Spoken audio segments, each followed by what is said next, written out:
बिस्मिल्लाहिर्रहमानिर्रहीम। अस्सलाम वालेकुम नाज़रीन, कैसे हैं आप? उम्मीद करती हूँ आप बिल्कुल ठीक ठाक खैरियत से होंगे।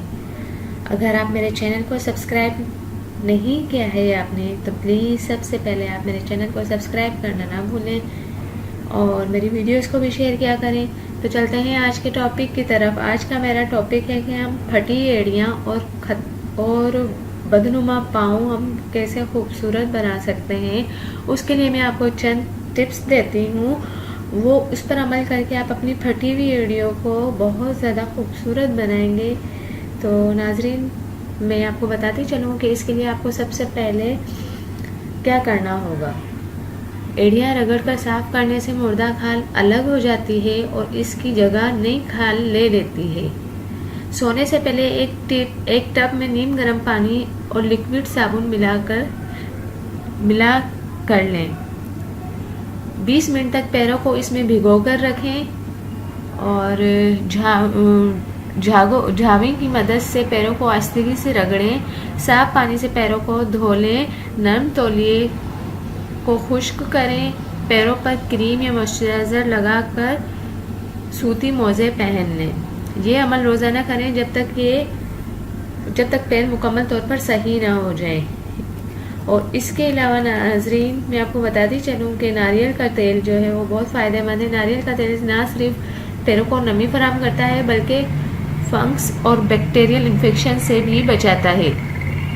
रात को सोने से पहले नीम गर्म पानी में पैरों को भिगोए रखें और खुश्क तुराई से बने स्पंज से साफ करें। पैरों को अच्छी तरह खुश्क करके इन पर नारियल का तेल मलें। और नाजरीन, इसके अलावा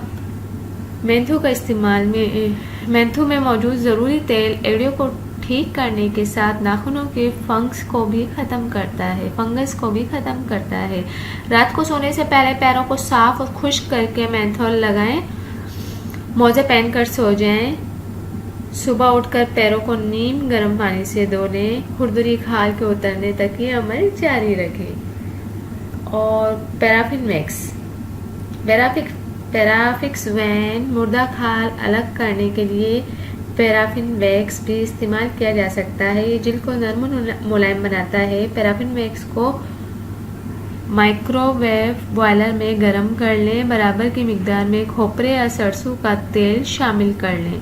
ये गाढ़ी क्रीम एड़ियों पर मल कर मोज़े पहन लें। सारी रात लगी रहने दें और सुबह उठकर अच्छी तरह धो लें। 1 या 2 हफ्ते तक ये अमल रोज़ाना करें। और इसके अलावा नाजरीन, ग्लिसरीन का इस्तेमाल बहुत फ़ायदेमंद है। ग्लिसरीन फटी एड़ियों के इलाज में बेहतरीन है।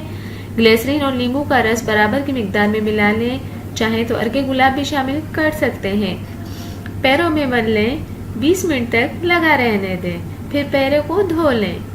2 हफ्ते तक रोज़ाना ये क्रीम आप अपने एड़ियों पर अप्लाई करें। इंशाल्लाह आपके पैर नरम और मुलायम और खूबसूरत हो जाएंगे। तो नाजरीन, आप अपनी एड़ियों को बहुत आसान तरीके से साफ़ कर सकते हैं और ये सारे घरेलू टोटके, ये मेंथोल वगैरह हमारे घर में मौजूद होते हैं।